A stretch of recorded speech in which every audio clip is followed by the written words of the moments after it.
নমস্কার, আগমনী সেই চেনা ক্লাসরুমে আপনাদের স্বাগত জানাই। আজকে আমি যেটা দেখাবো যে আমি কি করে গাছ লাগাই এবং কি করে জিরো ওয়েস্টের জন্য কাজ করি। তো তার জন্য একটু ডাস্টবিন দেখাতে হবে আমাকে। তার জন্য প্লিজ আপনারা কিছু মনে করবেন না। বাধ্য হয়ে দেখাতে হবে আর কি। তো এই হচ্ছে আমার এসির বাইরে আমি কিছু গাছ লাগিয়েছি।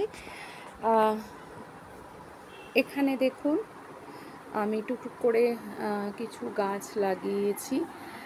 একটু বুঝতে অসুবিধা হয়তো হতে পারে, কারণ আমার মেয়েটা ছোট, তো দেয়ালে অনেক আঁকাঝুঁকি করেছে। এখানে দেখুন, আচ্ছা, এগুলো এখানে খানিকটা গাছ লাগিয়ে নিয়েছি। এবার আসি, এই দেখুন, এখানে আমি শুধু কাগজ ফেলি, চেষ্টা করি কাগজও না করতে, নষ্ট করতে, কিন্তু মেয়ে ছোট তো অনেকটা সময় ও কি করে কাগজ ছিঁড়ে ফেলে, তো সেক্ষেত্রে ওকে একটু আটকানো মুশকিল হয়ে যায়।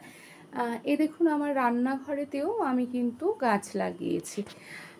এবার আসি আমার ডাইনিংয়ে, সেখানে গাছ লাগানো আছে।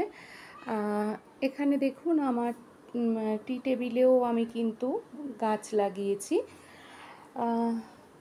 এখানে আমার এই ছোট ছোট জিনিস দিয়ে মেয়ের একটা টেবিল সাজানো রয়েছে, তো সেখানেও আমি গাছ লাগিয়েছি। এবারে আপনাদের আমি দেখাই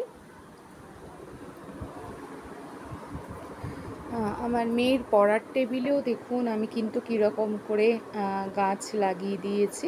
এতে করে ওরও মন ভালো থাকবে এবং ঘরে একটা পজিটিভ ভাইবস থাকে, এবং যত রকম ইনডোর পলিউশন আছে সেগুলো থেকেও কিন্তু বাঁচা যায়।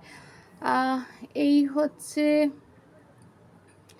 আমার এখানেও কিছু গাছ রয়েছে। এবার এই হচ্ছে আমার বাগান।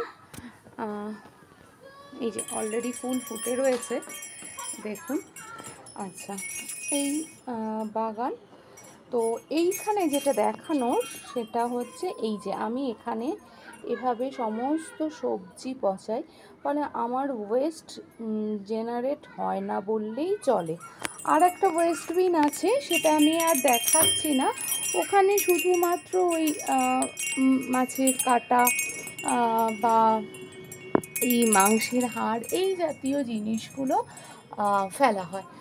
তো আশা করি আমি আপনাদের একটা আইডিয়া দিতে পারলাম যে কিভাবে জিরো ওয়েস্টের দিকে যাওয়া যায় এবং একই সাথে কিভাবে ইনডোর পলিউশনকে আটকানো যায় এবং আমাদের অক্সিজেন, আমাদের জীবন কিভাবে সুরক্ষিত করা যায় সেই বিষয়গুলো কিন্তু তুলে ধরলাম। আরও একটি কথা এর সঙ্গে বলি যে এই যে টবের মাটিগুলো দেখছেন, এগুলো কিন্তু কোনো জায়গা থেকে কুপিয়ে আনা নয়। তাহলে আপনারা বলতে পারেন যে তাহলে আপনি এগুলো পেলেন কোথা থেকে।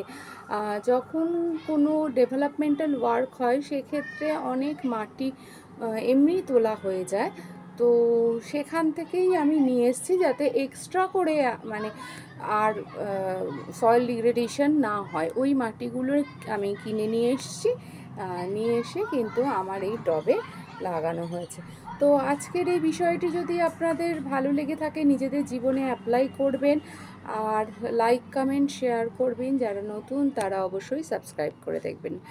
তো নমস্কার, ভালো থাকবেন, সুস্থ থাকবেন, সচেতন থাকবেন এবং প্রকৃতির জন্য রোজ কিছু না কিছু কাজ করবেন। এটা একটু অনুরোধ রইল।